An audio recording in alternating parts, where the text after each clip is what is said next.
of our 2022 budget deliberations. I'm just checking, Ms. Klamosko, are you there? I am here. Thank you. And Kent, are we live yet? We have 1 minute. Or yes, we are. Yeah. Okay, thank you. We are live again, and we are moving on to the afternoon part of our agenda. Number 9, which is long range major and capital project plans. That was not a Freudian slip. Tab 12. And whenever you're ready, Ms. Klamosko. So, Madam Mayor, would you like to finish the morning agenda? We did not complete the capital project plan, so my plan was to start on the capital project. We did. My apologies. I even ended early. I thought we did finish capital plans.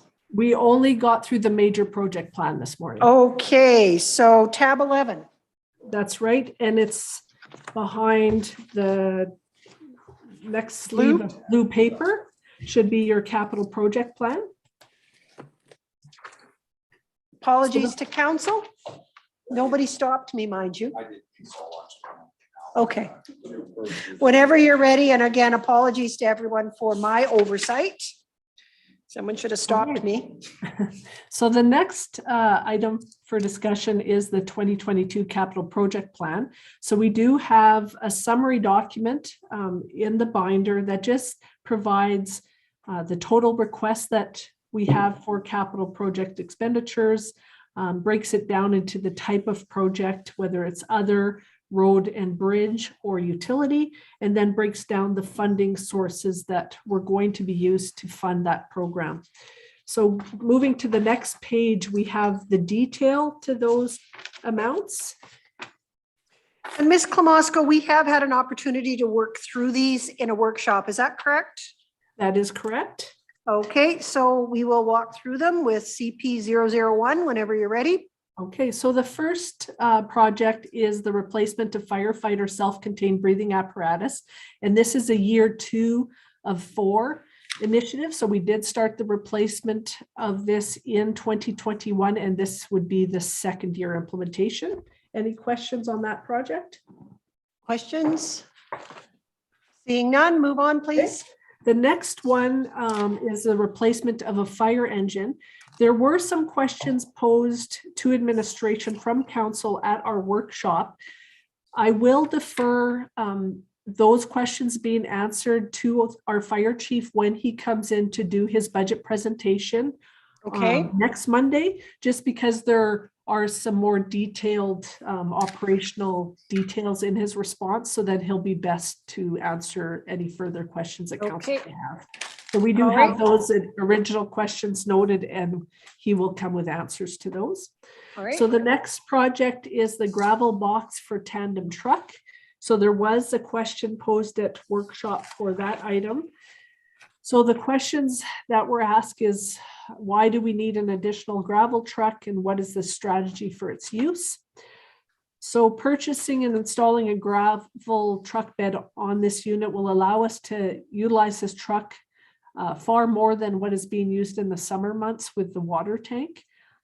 We have multiple class 3 drivers who can use this truck to haul material to projects, such as hauling material to culvert installs, hauling material for spot repairs, hauling cold mix for spot repairs, and hauling away beaver dam debris from dam removal. So those are some of the things that would be done with this additional truck. We were asked also, what is our current fleet of gravel trucks? In Niscue, we currently have 3 tandem trucks with boxes, and in Thorsby, we have 1. The final question that was asked is, can we buy a used box versus a new one? So that one, we could consider a used box if we can find one that we could safely mount on the existing chassis. Okay, questions? Just make a comment. Oh, microphone, please. Comment on that, the used box, they're out there, but you do have to be really careful with them. I know my brother-in-law just took one off. It'll be at Richie's here right away, but it's there because it's rotten. Right. So, so we're probably better off to go and buy. Yeah. Yeah. There's a reason why there's not a lot of them. Okay. Thank you. So the next project is the Tandem gravel plow sanding truck. The replacement of the unit. I have a question from Councillor Smith. Clarification, if I could, join it. With the truck that we are currently trying to get, have we ever, the one we bought last year, is that in fleet or is that waiting right now? Yeah, my understanding is that we have it. It's being kitted out. I think we're just finalizing a couple elements on it, but we do have the truck physically. And Okay, and so further up to that, do you anticipate any problems with delivery on this one? Do you think you can get it in 2022? I'm guessing it'll take the majority of the year to get it. Could I make a suggestion then? Could that be taken off the budget and admin can come to council in September, October, November, or do you need to order? I was just thinking if you can take that money and if there was an anticipation that you were going to take it delivered in 23, do you sit on your money as well? Yeah, this is, I believe this is reserve funded, so it's coming out of reserves anyways.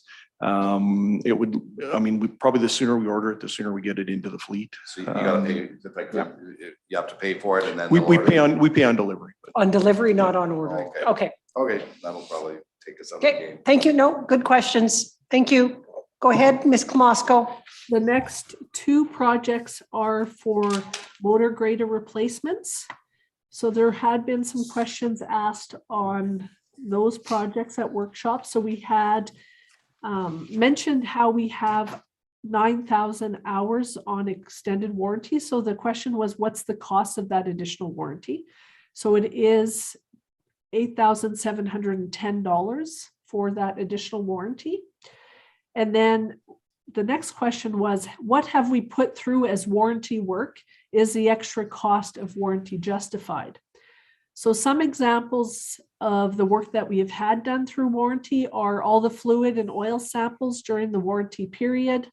We've had a front wheel hubs replaced around $30,000, hydraulic pumps around $30,000, and tandems $25,000. So from administration's perspective, they do believe the extra warranty dollars is justified.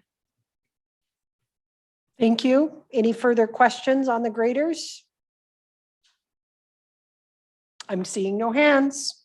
So the next project is the Niscue West Pump Station upgrade design. So there was an additional question on that project.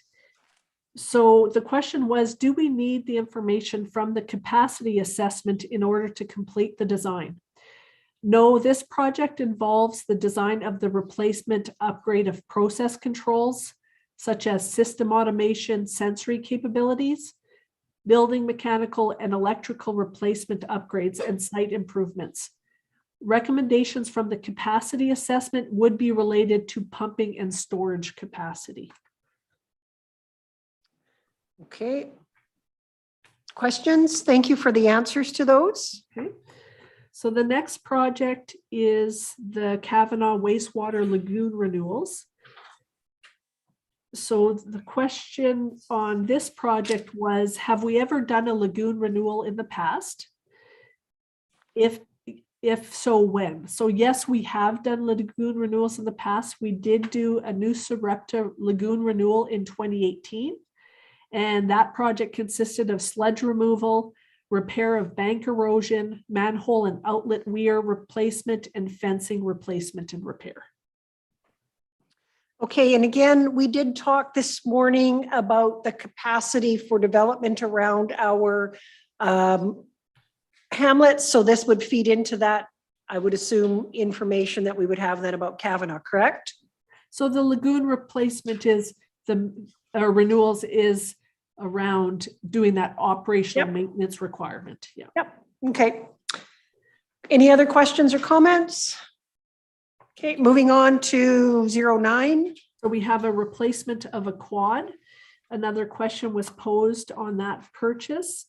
So, you know, what is wrong with the quad and why does it need to be replaced? So that was one question. Ultimately, this unit does carry dynamite as it's used by our pest control officer. It's very important that it is reliable, and due to its usage, the 6,200 kilometers, its reliability is uncertain. My apologies. So has this unit been unreliable? So that question was asked. Yes, it has broken down. We have fixed it. And there's just concerns around the condition given the kilometers and as well of the age of 11 years old. So. Okay, questions? I see no hands. The final question on this one was just to provide some specifications on the two ATVs and enforcement services. So we had the 2009 Suzuki 400 has 309 kilometers on it, and the 2008 Suzuki 450 has 592 kilometers. Okay. And we're still using those, I assume, in enforcement services. I'm seeing a nod from our county manager, so. Microphone. If this is gonna get 500 or 250 kilometers in 5 years, this one's probably got enough miles left in it and one of them that are Newer. miles on them for this long. So the question is, could we trade out one of the newer enforcement services one? Is that correct? Mr. Coleman? It's definitely something we can look at, Madam Chair. They're going to look at it. Bring it back. Thanks. Thank you. So the next project is the replacement of the 15-foot rotary mower, sorry. All right. And the rotary mower. Okay. Any questions on that? There was no questions at workshop on that. And any questions now? And Can we not just get sheep?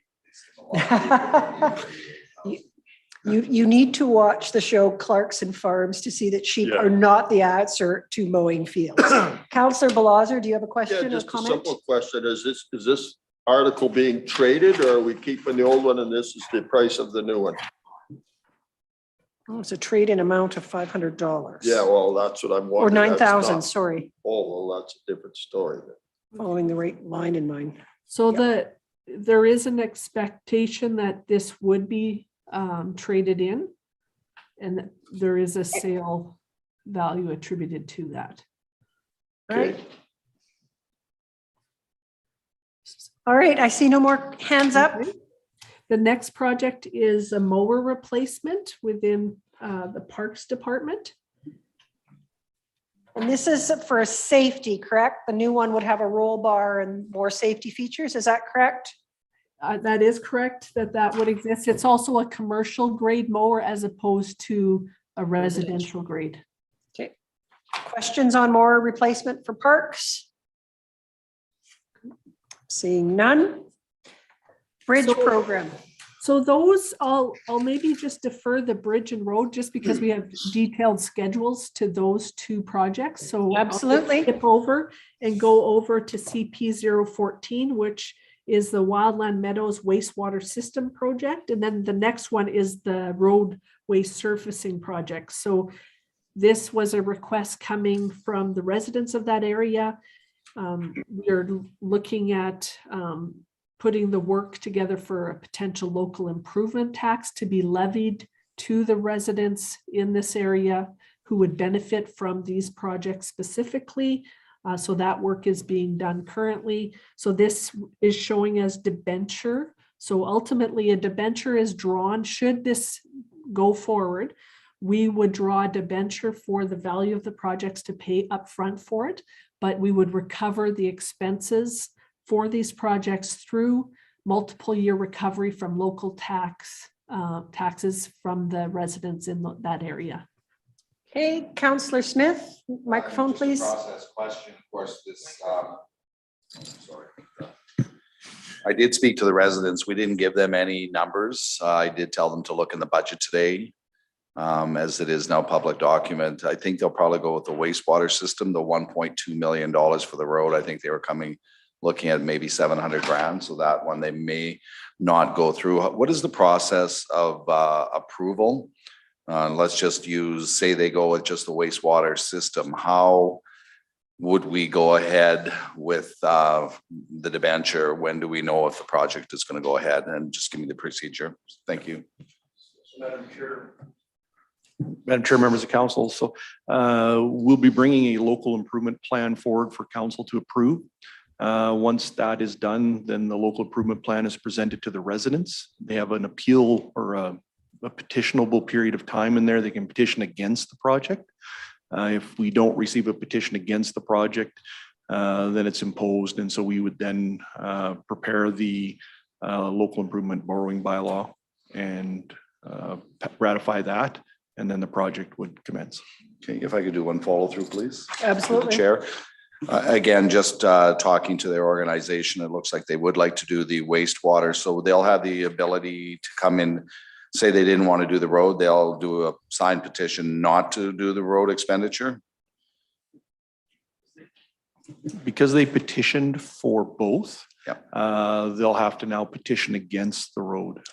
Okay, thank you for that. Okay, thank you for that as well, Councillor Smith.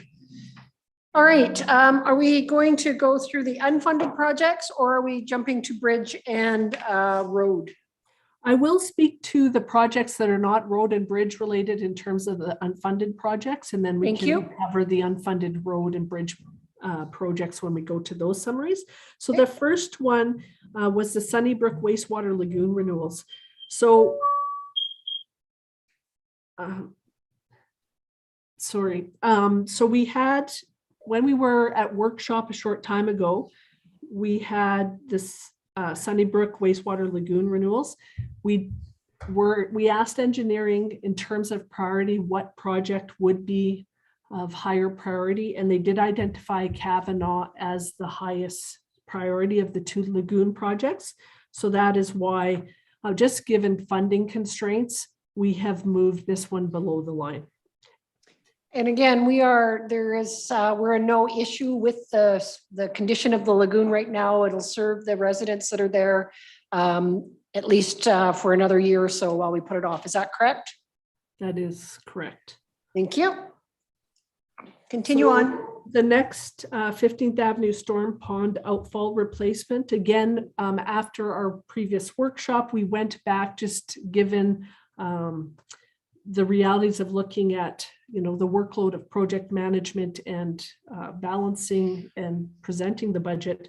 This was a project that there is some initial work, pre-construction work that can be done in 2022 to help facilitate the project being completed in 2023. So we deferred the project in order to initiate those pre-construction conversations and work that can be done so that the project can be completed in 2023.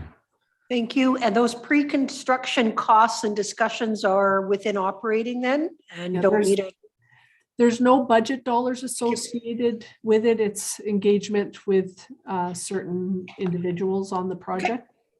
That's fine. Thank you. Continue on. All right. And then the next four unfunded are road and bridge files. So I would just defer that conversation to Road and bridges. road and bridges. Oh, well, actually, there's more than four. Oh, Because it there's goes to two the on next the other page. side. That's right. All right. Yes. So then there was also unfunded the Lucas Estates drainage improvements. So that was put below the line at this time. And the rationale for that was we can still manage with it. We're not putting, again, any property or anything like that in grave danger by setting it off for another year. That is correct. All right. Where to now? So next, if we go to the next sheet, it is the road program. Got it. Whenever you're ready, we have it on the screen. All right, so we have all of the various projects that we have spoken to previously. So are there any questions in terms of the funded road program that's in front of council? Any projects on? Any questions on the first page? So Rural Road Initiative, Bow Hill Subdivision, Strawberry Hill Estates, Panorama Estates, New Sarepta 2nd Street South, Roley View, in Niscue 30th Avenue, 5th Street, Niscue Spine Road, which is grant funded. Any questions on those? I am seeing none. And again, we've had an opportunity to discuss these in workshop and look at them in greater detail in Public Works. So continue on, Ms. Klamosko. So just going to the backside of that page in terms of unfunded projects. Again, after our previous workshop and the need to, look at, like I said, project management workload and also the realities of the funding sources that we had, we asked the engineering group to prioritize some of the road program that was presented at workshop to determine if there was opportunity to delay some of the projects given our current reality. So with that, there was projects identified here that could be deferred. So we have the Range Road 223, Rural Road Design Engineering for 2023 of 50,000, 14th Avenue of 400,000, A Street of 400,000, as well as Township Road 510, Range Road 244 North to Range Road 243 North. Okay, any question? Go ahead. There was just a question that was asked in terms specifically at workshop around the Township Road 510. There was a question asked about why are we doing this project when the road is rated at a 6.5? So at the July 12th Public Works Committee meeting, the Public Works Committee directed administration to prepare a report with options for improving Township Road 510. So administration presented a report at the August 16th Public Works Committee meeting where administration was directed to prepare a project profile document for this road to be included for consideration for 2022. Okay. So there's just a couple more additions. We had, it was noted the August report, the existing road surface was evaluated, noted as fair condition and is expected to perform for the next 7 to 10 years. However, while the road is in good condition, the current road width is not appropriate for the traffic volume using this road. Other conversations that administration had post workshop in terms of this project was we are currently finishing design on Township Road 510, looking at a 4-lane design for that project. So there was a $400,000 project approved to complete that design in 2021. So there were concerns about moving forward with this project that's been proposed. What are the throwaway costs? What are the impacts of doing the design work for a completely different design, but then going ahead with this specific project? So based on those conversations, the engineering group mentioned that additional investigation is warranted so that we can determine the potential throwaway costs of widening the roadway in place of the 2-lane construction. So we have the design that's being finalized for 4 lanes. So is there opportunities to do this project in a different way that then can be utilized when we want to move to do it into a 4-lane roadway? So there was some discussion that administration would like additional time to look at those considerations in advance of doing that project. And that is why this project has been put below the line. Okay, that makes sense. If we get those numbers before final budget, this could be considered, Mr. Coleman, in final budget? That's correct, Madam Chair. That's kind of my plan, is that we can have some good information in front of council and make a final budget decision.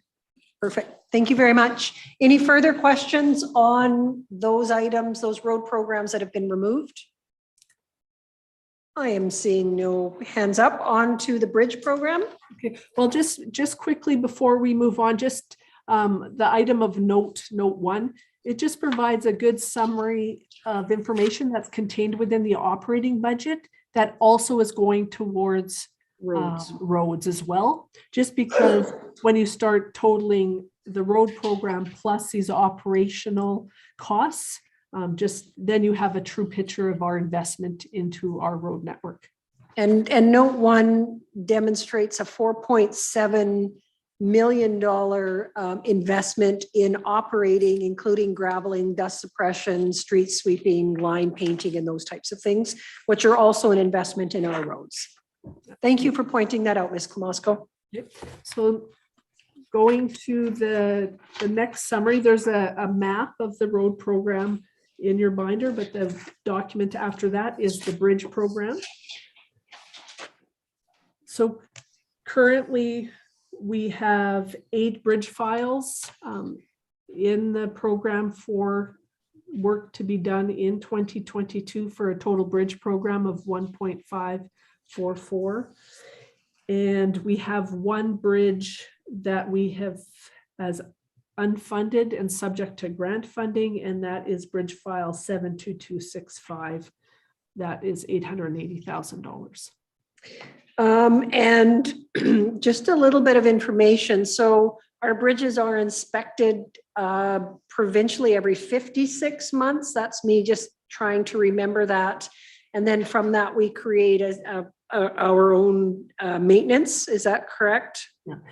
The bridge inspections, depending on the condition of the bridge, they can actually shorten that inspection frequency if there's concerns identified. So every bridge would be inspected on that timeline, but in some instances, they'll be inspected more frequently than that. And that information that we receive from the province informs the development of our bridge program. Okay, any questions on the bridge program? I have one more, the one that is being subject to grant funding, that will not impact the safety of that bridge, or we're going to be closing that road. What's the narrative around bridge 72265? And if you don't have it, then we can get it from Public Works. Yeah. So we can write that down for further follow-up. There is low traffic volume on that bridge, but we will bring back further information. Yep. Thank you. Any further questions? Okay, that completes the morning. Where to now, Ms. Klamosko? So we can go to tab 12, which is the long-range major and capital project plans.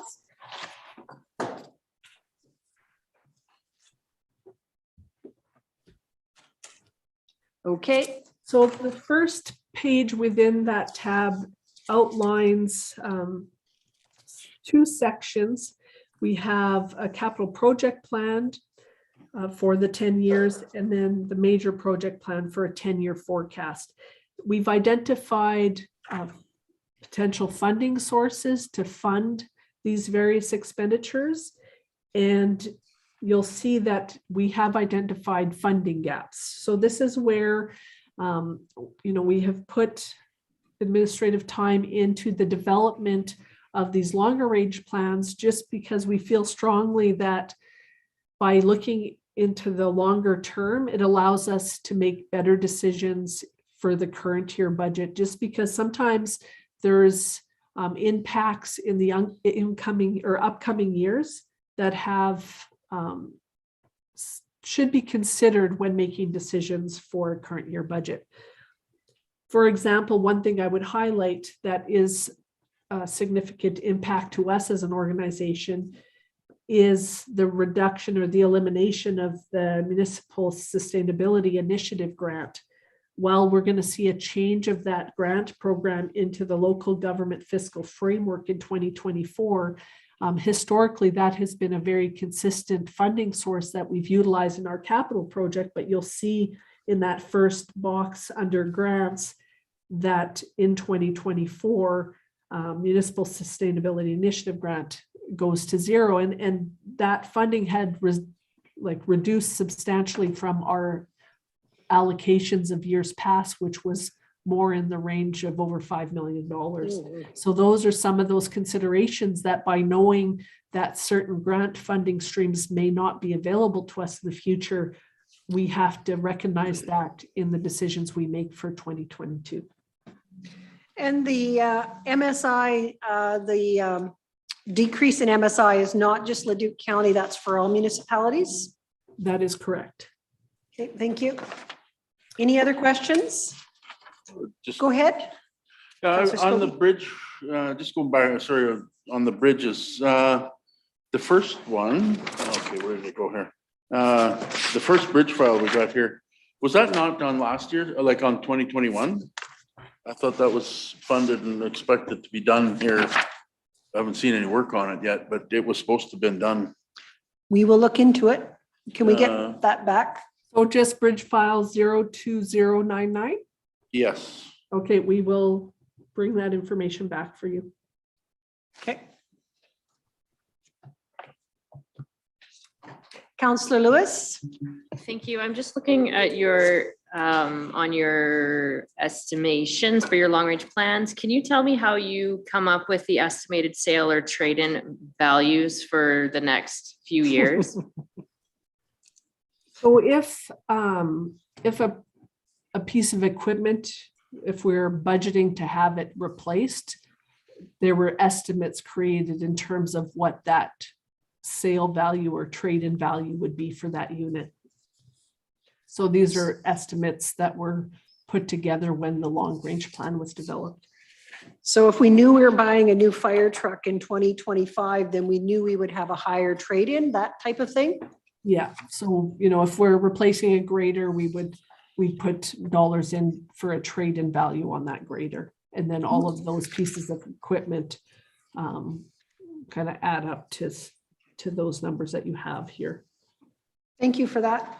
And again, the farther out we get, the less accurate, but each year we move forward. It's a bit of a rolling piece. We add more accuracy to the next year and the other one's a little bit farther out. And I, as we've mentioned, I think for administration, it just, you know, gives great awareness and insight on the things that are upcoming.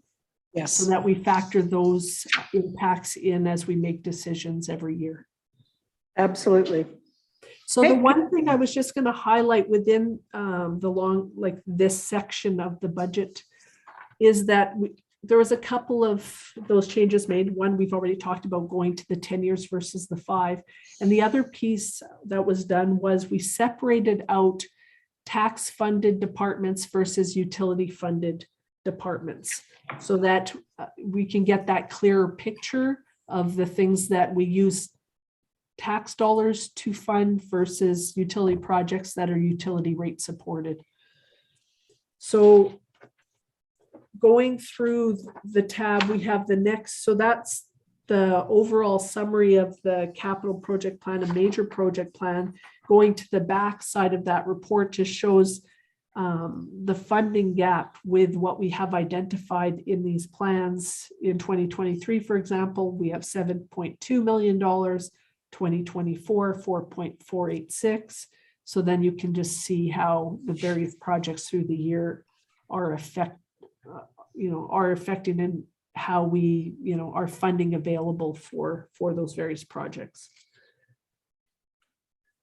Any questions? Seeing none, move on, please. Okay. Are there any questions at all within the detail sheets of any of the projects that are outlined within the capital and major project plan forecast? Again, we aren't approving a multi-year budget. We only approve 2022. So this is for information purposes and just identifies upcoming priorities and projects of note. Thank you for that clarification. We're not approving that 10 years, just a forward look. Go ahead, Councillor Lewis. Understanding that we won't approve those right now, looking at page 1 of 2 for the long range plans, the North Country Residential ASP and the South Central Ag Hub will come to us down the road for review and discussions, I would assume. I just haven't heard those, so it caught my eye. Okay. Absolutely. Any project that has a financial impact would be included in our budget documents for approval by council. And if something were to occur outside of the budget cycle, then we would be coming to council for a motion to approve funding for a project. I have a question. I have two questions on behalf of Councillor Vandenberg, who is not right here, is doing a training, an online training course.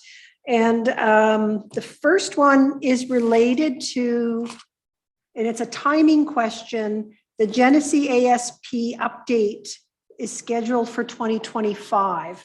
He was wondering that if, considering that we finished the Rural West Economic Diversification Plan, if maybe it's better to do that ASP sooner than later and move something else a little bit farther down the road. It kind of made sense to me. We have the information now. It might be a good time to look at that, to prepare for any potential economic development out there. And on the same vein was also the second page, the South Devon ASP, which is looked to be reviewed in 2026. Councillor Vandenberg stated that with the completion of Highway 19, that area, that new industrial area might step up faster as opposed to slower than 2025, and there might be an opportunity. And his thought was bring those to the table, and perhaps administration could look at just moving some other ones, like perhaps the North Country Residential ASP could be moved 1 year and brought back, but those were the things that he had for consideration. And I would support both of those. I mean, one of the things that I think has made the county very, very successful when it comes to residential or non-res development is that we are ready. We could be ready out west by moving that forward. We could be more ready in the south of Devon by moving that forward. So that was on behalf of Councillor Vandenberg and supported by me, but I would leave it to administration not to add those, but to perhaps look at moving some of the other ones to different times. Mr. Coleman, that would be something administration could look at. Yeah, absolutely, Madam Chair. Thank you. That was all the questions from Councillor Vandenberg. Any further questions? Okay, where to now? Are there any questions behind the next blue sheet within that tab? It's the long range major and capital project plans for utilities. So are there any questions in terms of those forecasts for the utility projects that council? So we're on the last blue tab, behind the last blue tab, right before number 13. And this is long range major and capital project plans, utility projects. Mm-hmm. Questions or comments?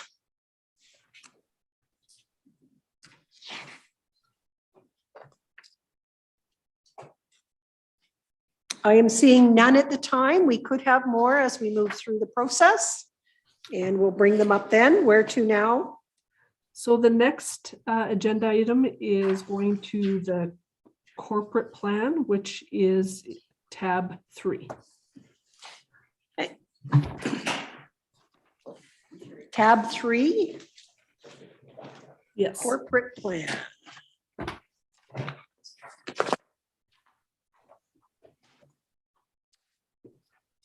Okay, we are there. All right. So we have our 2022 corporate plan for review with council today. So similar to what we have done with our corporate plan previously, we have identified the various service areas, corporate leadership and communications that fall under the county manager's responsibility. We've identified an organizational chart with the staffing that we have within our department. And then I will turn to page 3, which begins to speak to our goals and actions for the 2022 plan. So going to goal 1, to promote the county's enriched quality of life and business opportunities. We have identified two projects or two actions to look at our signage renewal plan that we just spoke about not too long ago, to provide an implementation plan to council based on the design standards established in 2021. And then also in collaboration with the Economic Development Work Group to look at creating videos to promote Leduc County. So we are working on a community profile and key sector promotional videos. So that work is to deliver on our brand strategy. The next strategy is to increase access to Leduc County services to residents and businesses. So again, we want to continue to build on services being provided through our website. So we have developed a committee that's working to deliver these additional services online. So we are going to look at creating that prioritized list and to be able to implement those improvements to our website. Going to goal 2, again, to build and nurture collaborative leadership capacity by enhancing relationships with federal, provincial, municipal, and regional partners.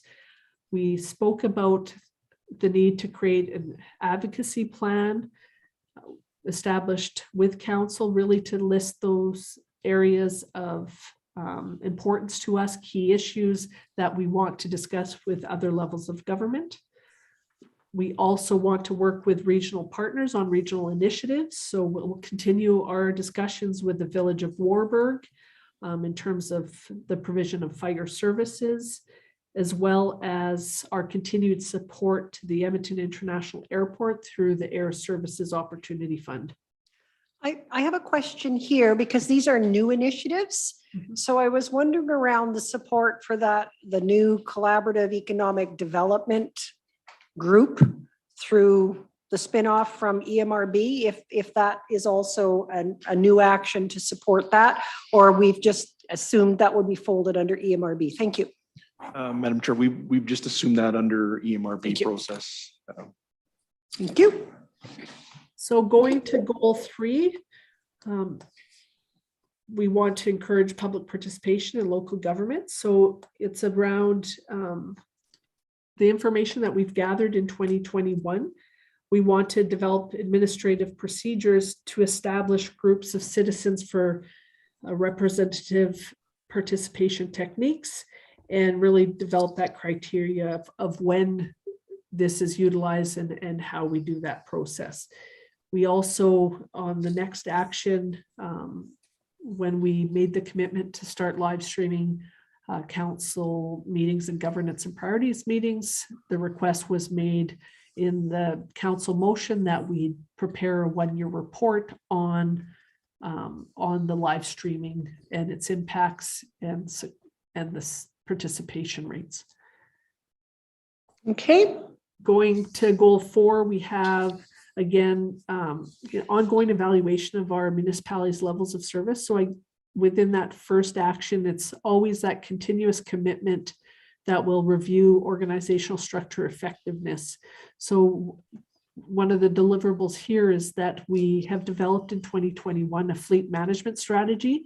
So we'll look at implementing those actions around that priority 1 within that strategy document. That's coming to council for discussion later in December, the fleet management strategy. So then the next one is we also had initiated a project in 2021 around improving customer service and reducing red tape. So we have a list of projects that have been developed by all of the departments. So we're going to look at prioritizing that list and then implementing those actions to improve those processes.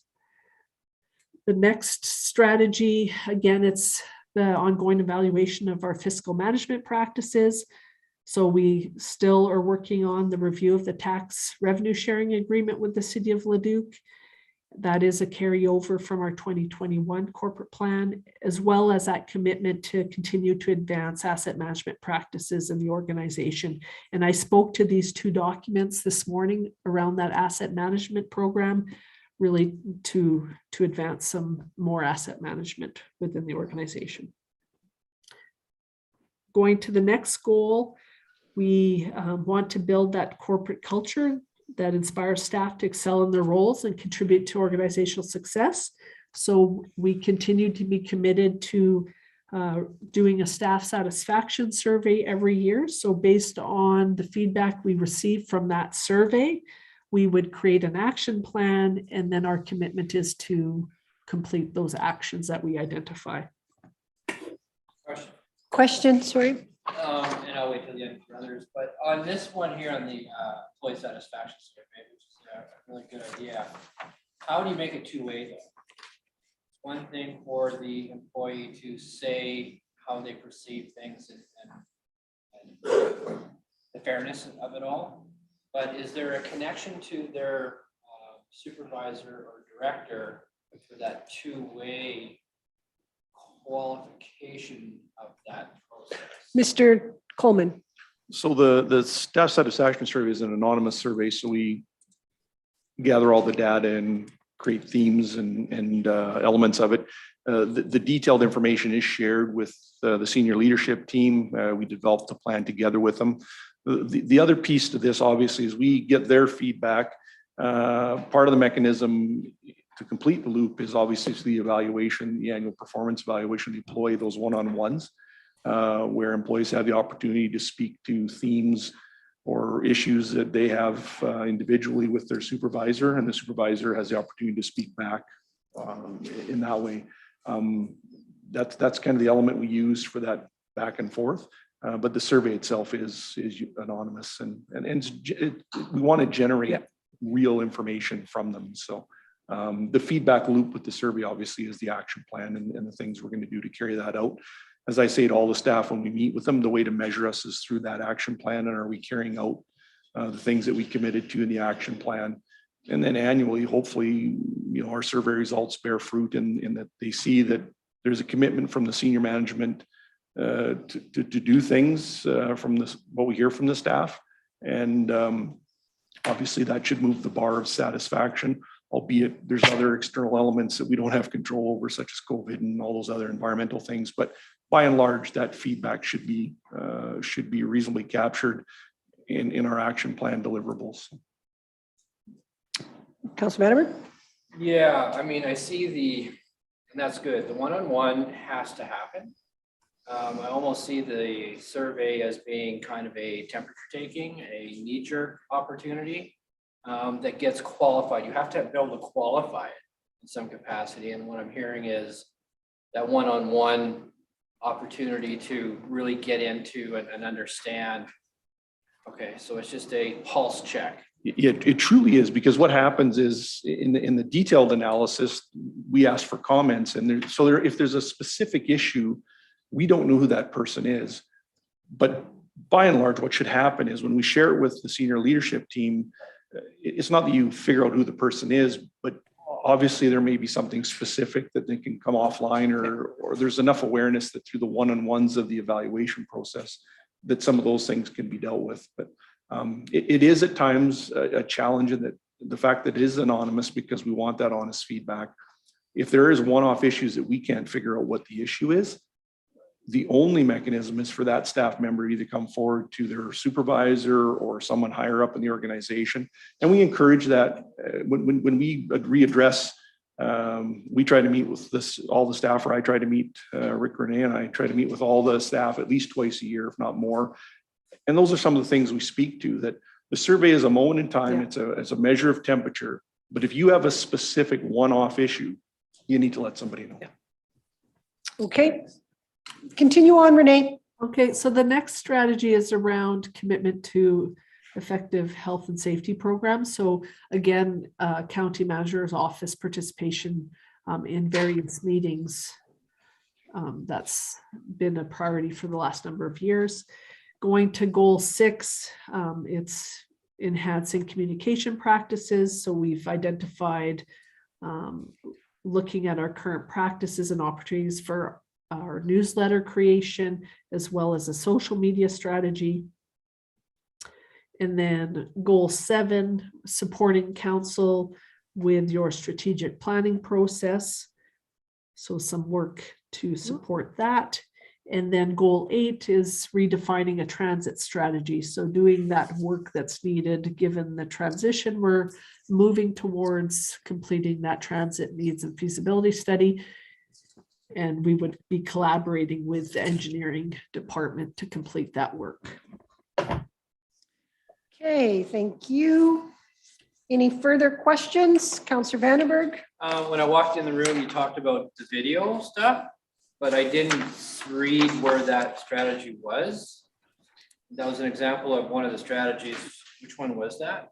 It was under goal 1, so it's really building on our brand strategy. So it's the second action. So we have the Q1, the 2 videos that we'd like to present at our Economic Development Summit in Q1, and then further development of the key sector videos in the year as well. Okay, thank you. You're welcome. Anything else? If not, we'll move to tab 13. Yes. So, I'm going to, actually what I might do is, just for ease of finding information within a fairly extensive tab of information, I will turn it over to, we have the first document within tab 13 rolls up multiple areas information into one. So we have assessment, corporate services, county manager's office, and finance all roll into administration. So that is that summary on the top page of all that information rolled together. So as opposed to us trying to find the county manager's budget within the various pages, what we'll do is I'll just ask Ms. Bernand to come and do assessment. And then when we get to the county manager's budget, I'll speak to our budget once we get there, as opposed to flipping through the various pages. Thank you. So the first page after the blue is the assessment operational plan, and Ms. Bernand will address that for us whenever you're ready. Thank you, Madam Chair. So the first page is the general service areas, outline of the org chart, the strategic priorities. So I'll jump you to point 4, the action plan, and outline a couple of things there. So under goal 1, an action is to consider implementing a split assessment and tax notice. We'll do a report about that, outlining some pros and cons, benefits, etc., and that will be presented in Q3 of 2022. We have some requests for information and continuing to maintain our connection with our non-residential ratepayers. And this under strategy 2.1, action number 2, is to evaluate sample map and mapping. That is a bring forward from last year. And intention was to work with the chamber with what started as business license and then a business registry. And so working on getting the data that we're comfortable with and being able to create a map. So we will be hopeful for that coming forward. Moving down to goal number 4, using a multi-department collaborative approach to complete a county-owned land inventory that includes historical background, current conditions, and other pertinent details. At the end of that, we should have a comprehensive county-owned land inventory that has captured the history and wisdom of all of the current staff. And then utilizing that document to go forward and assist and inform a creation of a land management strategy that demonstrates effective stewardship of county-owned property. Just a comment on that. Thank you very much for that. I know getting a handle on where the county owns land and why has been a question from a number of years. So I'm looking forward to this report to really get a picture of what do we have and how are we going to use it going forward. So great, thank you. Goal 5 utilizing that online, improving customer experience and access to a more automated RFI process. And then moving on to the budget part. Just any more questions? And again, these are initiatives for this year. It's not the only work that you do. These are the new initiatives for 2022. Somewhere in there will, you know, Yes. create a role. Yeah. Okay, on to the budget page. The budget summary. So budget numbers are there before you. Slight decrease in a change in hiring a more junior assessor. Okay. And some conversion fees for Marshall and Swift. That went to a different process with our Camelot provider. Automated RFI, some tax analytics programs that I'm looking into that would provide greater insight into tax dollars at risk. Some decreases around courses and convention, and Fuel. travel and decrease in fuel. We'll hope for. And again, I, for one, really appreciate the breakdown of the changes because that's generally where my questions are and most of them are answered by that chart. So thank you. Any questions for Ms. Bernard? I'm seeing none. Then we go into the general ledger sheets, which is just all of that on a sheet. Go ahead. Thank you. With COVID, did you have difficulty getting into a lot more properties this past year for assessment? I would say the first year was more challenging, certainly more aware. I'd say this year we were back pretty normal, but we maintain that calling out and connecting with people as much as we could. Sometimes it is faster, more efficient to go in. So we would go in if, you know, we notice that a gate that is usually closed was open. Oh, great, somebody's home. We'll try to connect there. But that, you know, being aware of possible sensitivities of showing up unannounced. So I would say we went to a little bit higher hybrid of mixing that up, and we're able to view certainly all the properties we really had to for new things and do a good job on our re-inspections as well. Thank you. Okay, thank you. All right, on to corporate services. That's the next plan.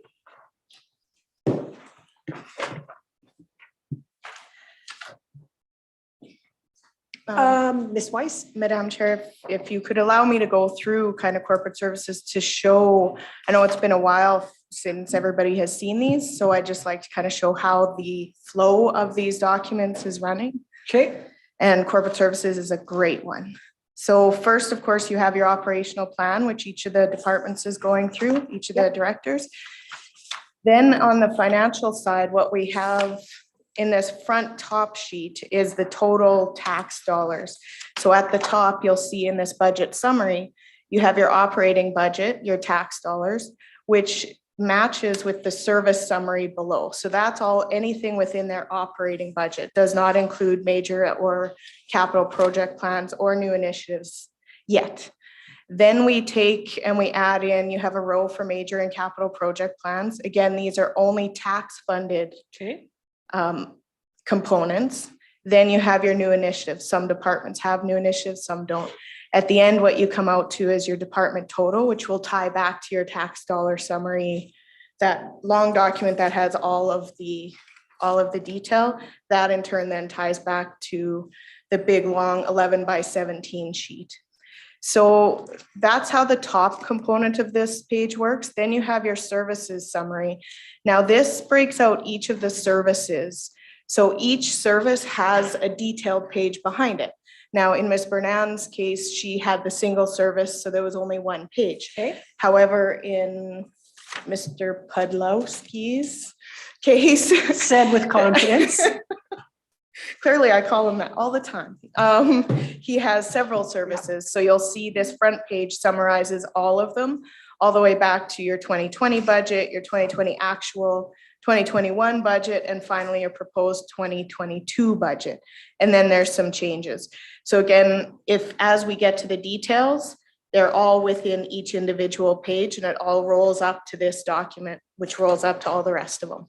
Okay, thank you for that. That was a good refresher. And with that, we'll turn it over to Kent. Thank you, Madam Mayor, Council, Administration. Gladly here to present my first corporate services budget for 2022. Having been in the role now for about 5 months, so had the privilege of putting this together for you. So the operational plan details our service areas as mentioned. No changes to the actual areas from the previous years. And from the org structure perspective, we did have one minor change this year, not a change to the FTE, but we actually reallocated our resources. We've increased our safety, health and safety coordinator position to 2 positions. And you have the wrong one. You have the wrong one. Your binder should be all right. Okay, there are And 2 then, new green boxes on mine. so we did have a 6-month field safety position. And we switched that with our administrative position, and corporate services made that 6-month position. Yep, that's what mine looks like. So based off direction and things that we needed to get done, we've thought that prudent for our organizations.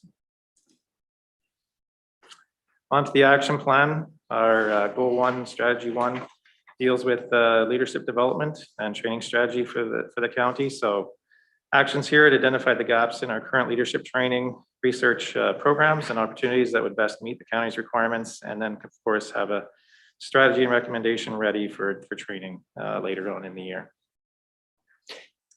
Second strategy is develop a 10-year plan. Just want to say I had the wrong department entirely up, so I've got that all fixed. You can now look at the overhead. Okay. All right. The 10-year plan for centralized life cycle maintenance of major building facilities. So this is an extension of the work that we've done on our building reviews. And it just allows us to plan for the future of work to be done on our facilities. Again, as an extension to is the asset management plan as well. Goal 2, strategy 1 deals with the 3rd year recommendations from the IT strategic plan. The rollout of Office 365 is actually a carryover from this year due to the time it took us to get to the on-base replacement project. It restricted our ability to actually roll this out this year. So it will happen as soon as we get that replacement project done next year. Other components are looking at a GIS strategy. So specifically for GIS and not just not IT, but specifically for that area. As mentioned in the MPCP areas, we have the automated vehicle location systems, and there's projects around that, looking at what needs to be done, figuring out what the gaps are, and then having some review and recommendations for a new system potentially. And then the last piece is the agenda management system for council and meeting agendas. The second component of that strategy is all to do around the records management system. So it's the completion of the rollout of the new system that we are hopefully going to be buying this year. And then also the completed replacements of the applications that we currently have in the on-base system now. So we've identified a few pieces, one being a permitting system and the other being the customer complaint management system. Okay. Questions before budget? Any questions before looking at the money? Some of the big things we've already looked at. Go ahead. Excellent. So as a, Go ahead. Okey doke. Let's see. Leadership and administration, you're increasing number of staff. we didn't increase the total number of staff. So what we've done is Charges in earnings and benefits, $94,000 increase in workers' compensation. Okay, so, correct. Yeah. So no increase in staff numbers, but there's an increase in earnings and benefits. So what's been happening here is we've had a bit of a change in, like I said, the org structure, which has changed the dollars a little bit. We've also added a couple of seasonal employees that are going to be here in the summer. We did that again this year too, and it worked very well for us. So that's what we're planning to do next year. And then there's also dollars put in there potentially for those merit and COLA increases and other potential increases that may come up. Second to that, you have a $95,000 increase to WCV premiums. Now, you don't report to us how many claims WCV, you talk about incidents and sort of that sort of thing. That's almost 100 grand. So what is the culture going through right now that we're seeing an increase of 100 grand? So I'll just explain the WCB premiums are based off of 3 of the last 4 years. That's how they base their premiums. And, there was a year, 2019 in the county where there was a few claims, and it doesn't necessarily have to be a lot of claims that impacted our rates going forward. So since that, of course, we've been putting a lot of focus on modified work. We've been putting a lot of focus on our increased resources to the health and safety programs that we've got. We've put together a mental health strategy. We're putting together a health and safety strategy, and we're building relationships with WCB and Sun Life and also our occupational injury services. So there's a lot of programs we're putting into place to mitigate anything like that year happening again. Okay, so these additional incentives to focus on the employee ought to curb the WCB concerns. Correct. So you will talk to us in those terms in the quarterly reporting. Let us know Absolutely. how that's going. Yep. Mr. Coleman, did you want to Yeah, add? just to be clear though, it supports that, but we cannot eliminate or stop someone filing a WCB claim. Right. What has really hurt organizations is the last government opening up mental health claims in the workplace. Yeah, I And agree. it doesn't take much. And so this is starting to hurt our bottom line. So we're doing a lot of things as Kent identified. But at the end of the day, the mental health claims are a challenge across the industry and are very difficult to deal with. So maybe with mental health, we haven't even begun to reach the saturation point. I would say we haven't. Boy. Councillor Lewis? Thank you. Although this says it's a $94,000 increase, what do we pay right now without this increase? We can get that for you. 150. Or- Through the chair, off the top of my head, I can't remember, but I can definitely bring that back. Just related to that, if I may, that might be a worthy discussion anytime we're meeting with our other councils in the area about mental health and mental health claims. That's something that's probably affecting everyone and would be actually be more meaningful than just how much do we want to give for rec funding. Okay, thank you. You have something further, Councillor Vandenberg? I have enough. Well, we're just going to go through. He hasn't even talked about facilities and fleet. Are we okay with leadership and administration before Kent moves to facilities and fleet? We're okay. We're okay. Okay, facilities and fleet. Oh, sorry, one more. If you flip to the next page, there is a $79,000 increase in insurance premiums. I know insurance premiums have gone up province-wide, everybody. so that's just what that is. Correct. Yeah, I mean, obviously, pandemics heighten the risk for insurance companies. That's been part of it. There was also a global correction happening for insurance to begin with. So they've been, that kind of helped to do it. And, a lot of claims coming in for businesses. And again, some of them mental health, some of them others. So that's all impacting the dollars for sure. Okay. So further to that comment, our insurance carrier underwriter is Genesis, presumably? Is that what it is with RMA? I don't know if it's Genesis. Yeah, we're with RMA Insurance. Yeah. So is that still the most prudent insurance carrier? It's touted as such, and we're led to believe it within RMA. But at the end of the day, is it kosher? Through the chair, finance hasn't quite come up yet, but Mr. Podlowski and myself will be working on an RFP for insurance services in 2022 to determine if that is in fact the case or if it's not the case. Perfect. Thank you. Okay, facilities and fleet. We have some changes and they are described there. Any questions on that budget page? Councillor Vandenberg? Yes, thank you. So the NRC is over to your side Correct. and 21,000 for operating and then additional 24,000 operating. So that's 45,000 in operating. Is that what it takes for us, 50 grand to keep the doors closed for the year? Similar to what I think Councillor Smith got? Correct. A response? Yeah, I mean, everything from utilities to insurance to, you know, making sure that things are still cleaned and, yeah, because the building's not completely vacant. We still use it for some gatherings for training and things like that. So So are we getting revenue on that when we do that? we are not. That's internal training. Okay, and so this conversation will come up in a workshop in the near future, I believe is what we had asked for. It depends on what happens with our grant proposal No, for the that space. was- No, the grant proposal is something like 2024. And I remember the discussion here, and we need to bring this forward. Mr. Coleman has some clarification. Our perhaps. grant proposal is actually currently in with WD, or they're not called that anymore, but, and we're hoping to get funding in 2022. So Okay. do we have Niscue Rec Center on a workshop coming up? Off the top of my head, I'm not sure, but. Could we add it on a workshop coming up, please?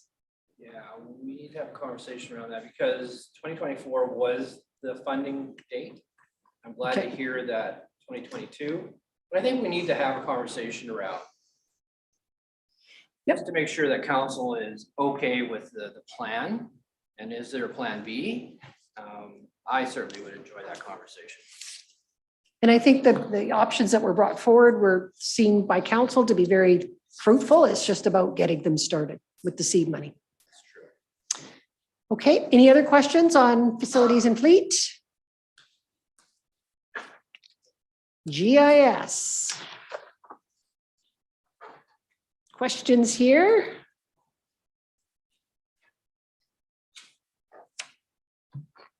Question, Councillor Vandenberg? Why is there an increase in aerial photos? Is it because every so often, this is just the budget for aerial photo time? Correct. We've typically done it every 2 to 3 years, and this is the third year, 2022. So we have to get them completed again. Yeah. Okay, so tell me how setting up a custom solution to assist in crop and club route inspections reduces our overall cost in that commitment to club route. Because here in Leduc County, we choose to be proactive in club route and its associated costs. A lot of municipalities do not pay that close attention to it. We're now going to, through satellite imagery, presumably, going to enhance our club route inspections.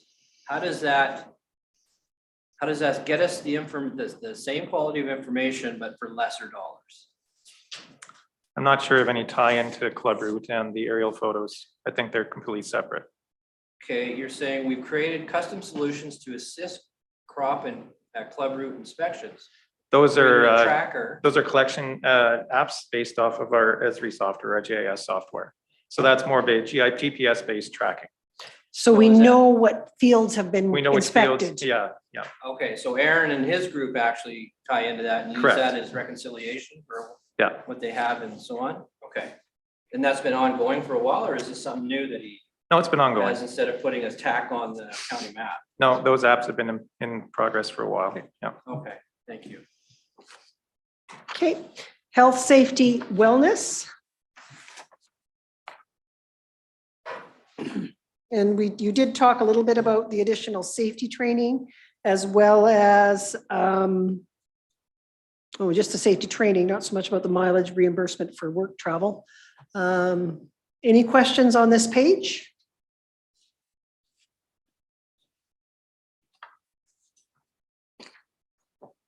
Seeing none. Human resources.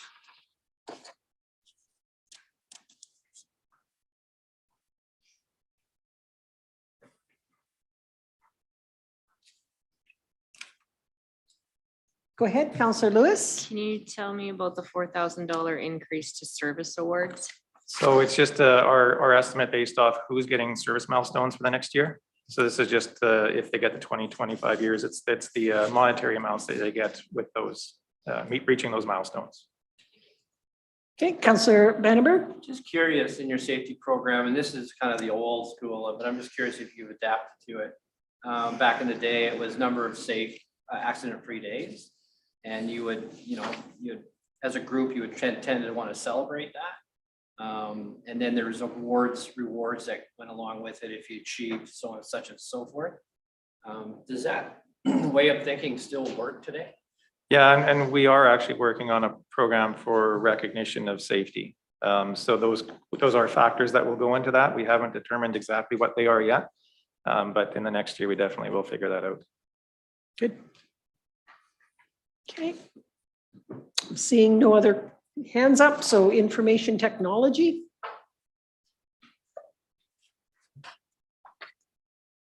So the decrease in equipment placement is just due to the cycle. So next year there might be an increase. Correct. Like this year, we had some pretty large scale replacements of servers, and we don't have our server to replace next year, and those are pretty big costs. So.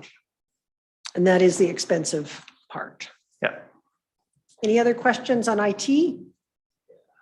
Go ahead. The cybersecurity protocol. I mean, it's everywhere now, and that's all you're hearing about, and how to protect yourself, so on and so forth. Kind of the tendency is that at the end of the day, really, what can you do? Protect between the keyboard and the person sitting in the chair.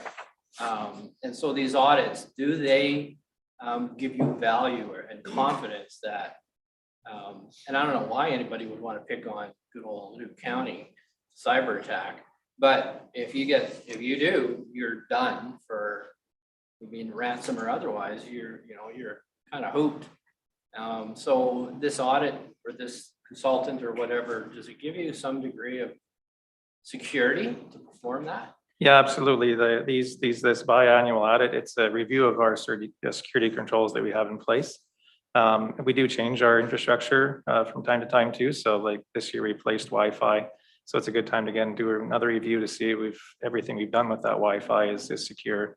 But it basically gives us, like anything else from an audit perspective, it gives you what potentially is there for openings and vulnerabilities and what we should be looking at from a priority perspective to fix, going into the next time frame. Okay, any other questions on IT? We don't ask questions on IT because it's just so confusing. All right, records management.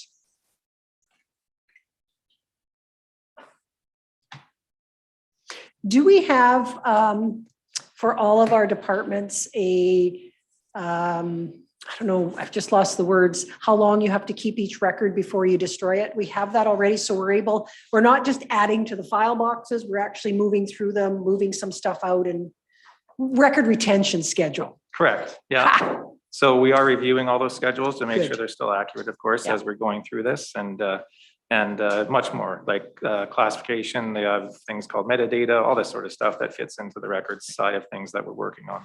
Because sometimes keeping records that you don't own creates a vulnerability for the county, not necessarily the best thing. Yeah. Great. Learned that a long time ago. Go ahead, Councilor Vandenberg. Have you been successful in digitizing the archived records? So we're not actually doing digitization at this point. So what we've done is we've moved a few hundred of our box paper records to an offsite storage facility. What we plan on doing this year with our seasonal staff is starting them on a digitization path of getting some of those documents digitized so we can lessen the amount of paper we actually have to keep. Are you concerned that digitizing will be the way to go? You don't have a paper copy anymore. You have this thing that's out in cyberland at a storage facility, a server, and you're good with that? I have 100% faith in the process. Yes. Just a quick little story. We asked the same question related to our insurance because it's all digitized. And the fellow said, there's more likely a chance your basement will flood and you will lose your records in your basement than there is that a server building will disappear. So it kind of made me go, maybe you're right. But I don't know. I still keep a paper copy.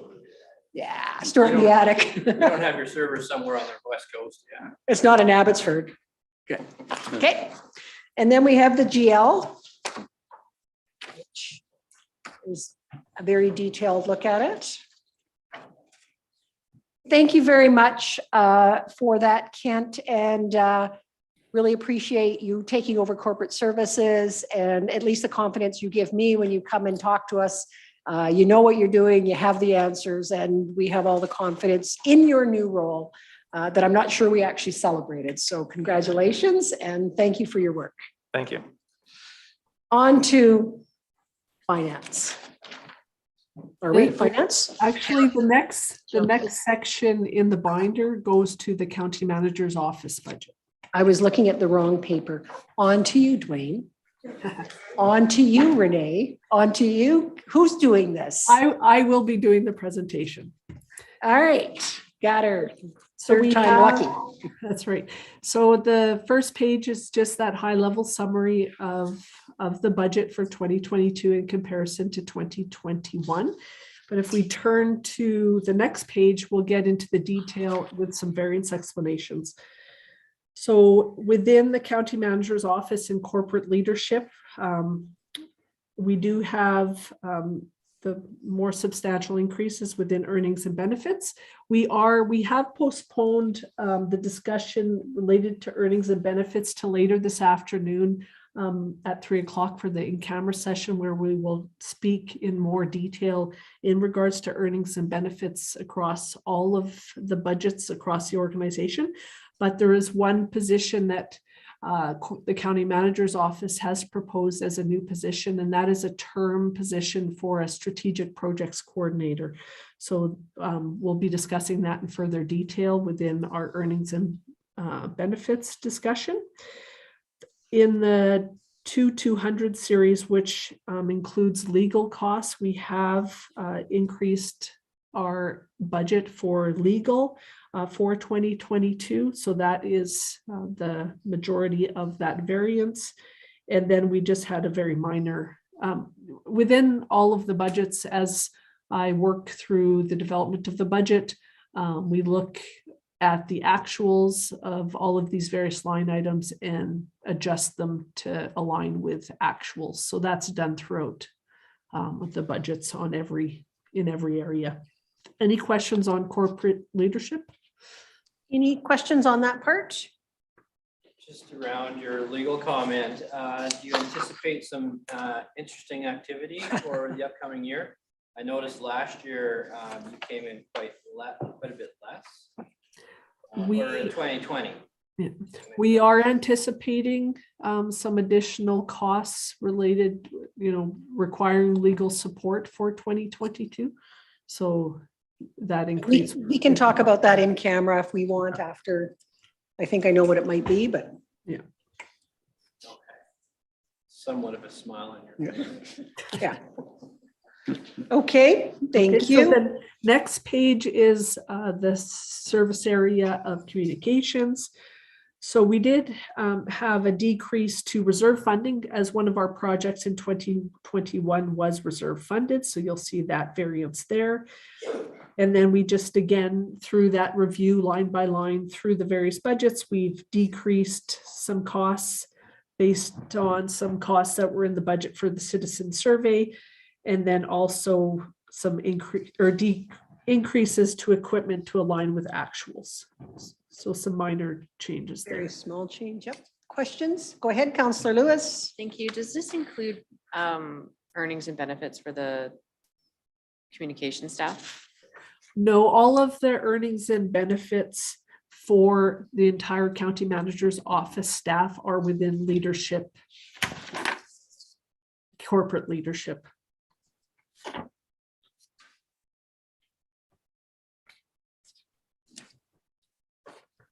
Okay. Going to the next page, we had.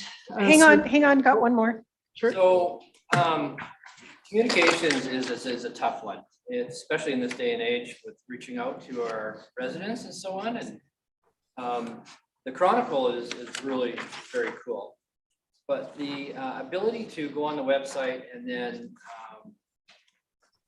sign up for notices, including, different meetings and whatnot, I think is, and that it pops up on you as soon as you hit the website.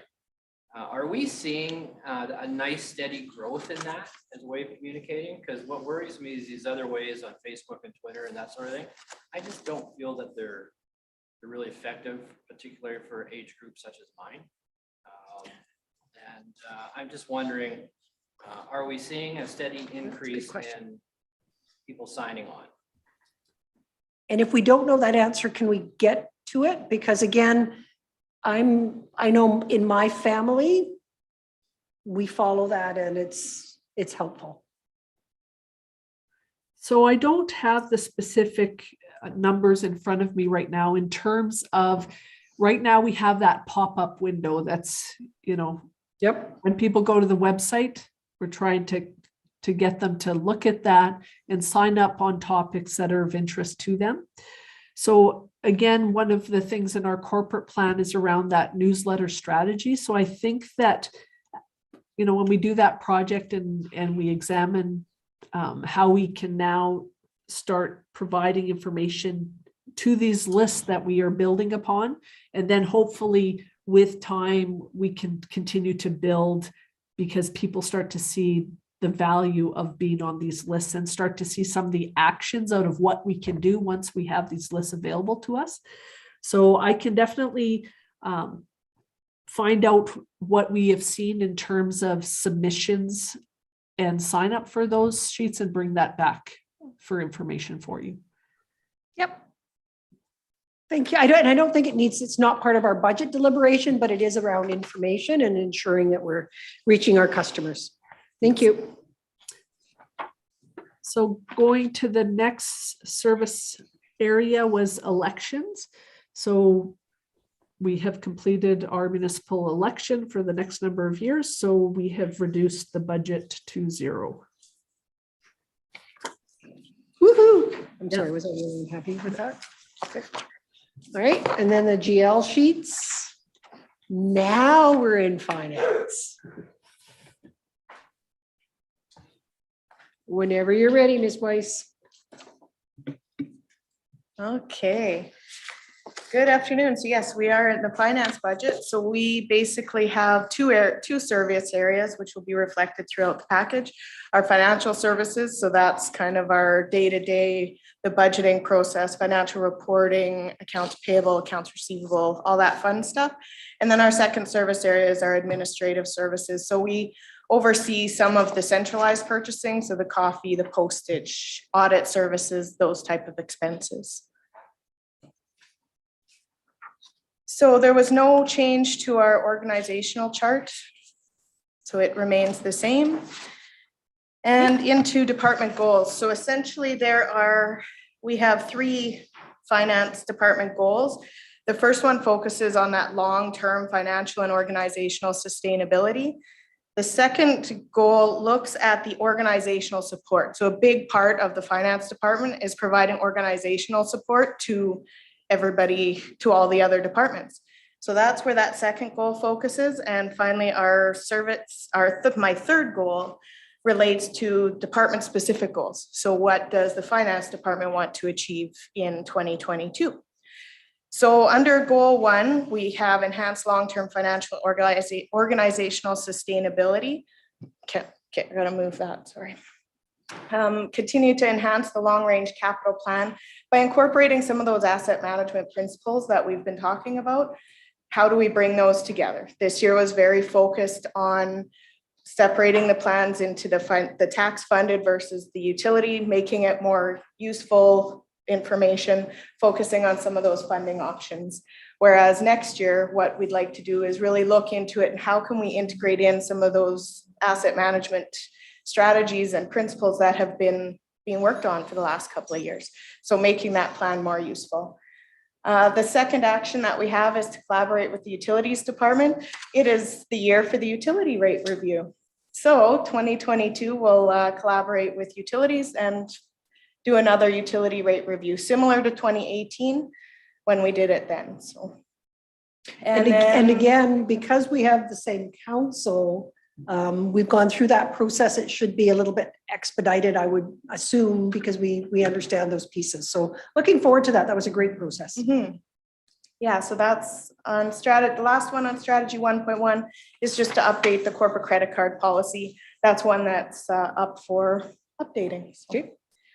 In goal number 2, again, this is the organizational goals, looking at collaborating with corporate services for insurance services. We have been seeing our costs consistently going up.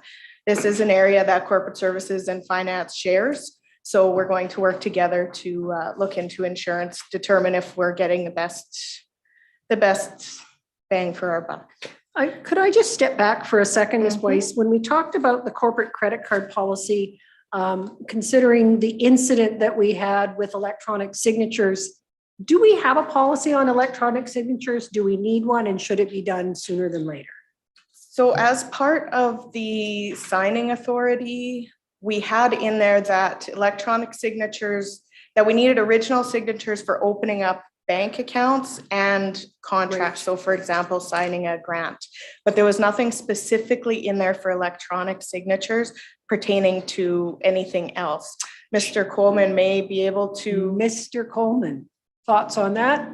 Because it wasn't our policy that was breached. I get it. Yeah, that becomes the challenge, is if our signatures are used by a third party or second, someone else outside the organization. Within the organization, I'm comfortable with the controls we have in place.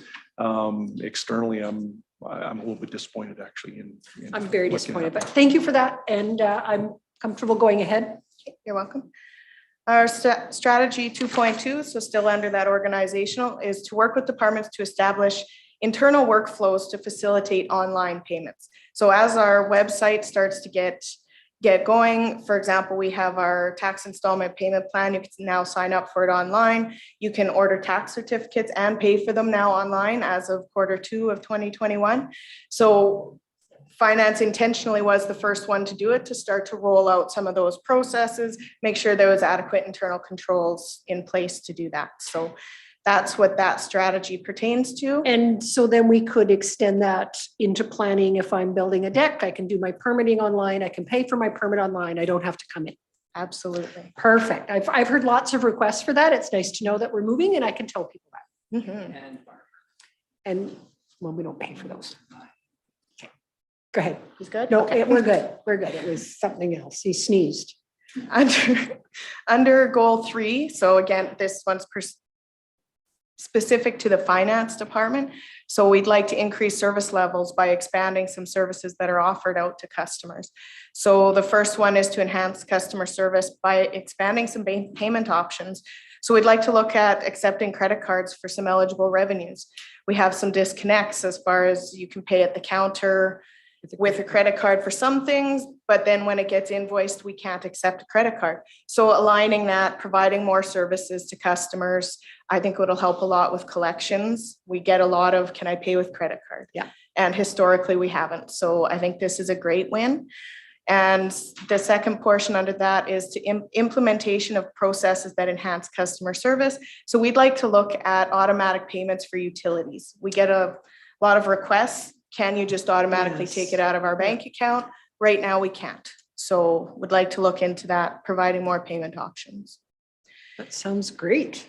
And finally, strategy 3.2 is we'd like to investigate the ability to email tax and assessment notices as a supplement to current mailing practices. So would like to research and development and implementation plan, potentially then having another way for residents to get their tax and assessment notices. It wouldn't replace the mail out at this time. That's not the intention for 2022, but definitely looking into that to see how we could get things to residents a little faster. That makes sense. Okay, on to your finance budget. Your budget of the budget. Okay. So again, this summary document is where you'll see the 2 service areas, and I'll skip past that. So are there any questions on the financial services? Stayed pretty static. Questions?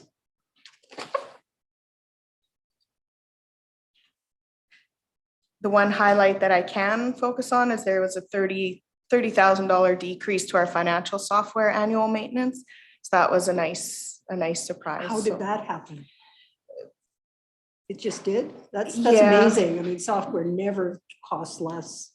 They did. There's been some performance concern Oh, good. issues and they would like to work with us. So we were able to negotiate that. We were because- able to negotiate. Well done, that, So. well done.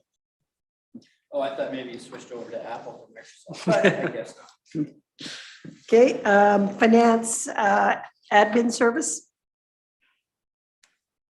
And the admin service, really the one change there is every 3 years, we have to do an LAPP audit. So the audit fees do increase to take that into consideration. And just for everybody, LAPP is local Area authority pension plan. plan. It's I a didn't pension plan. brush up audit. on that acronym. Okay, I just thought because you acronym people, you could join planning. Okay. Any further questions?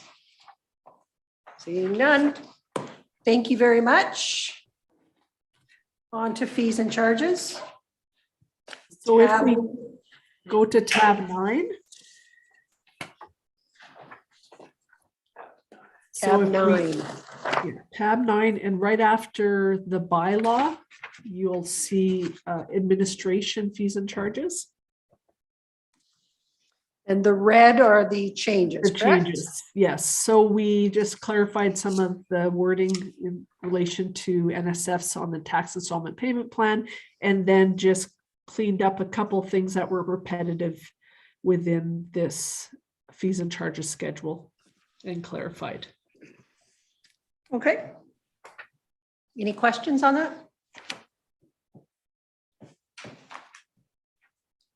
I am seeing none.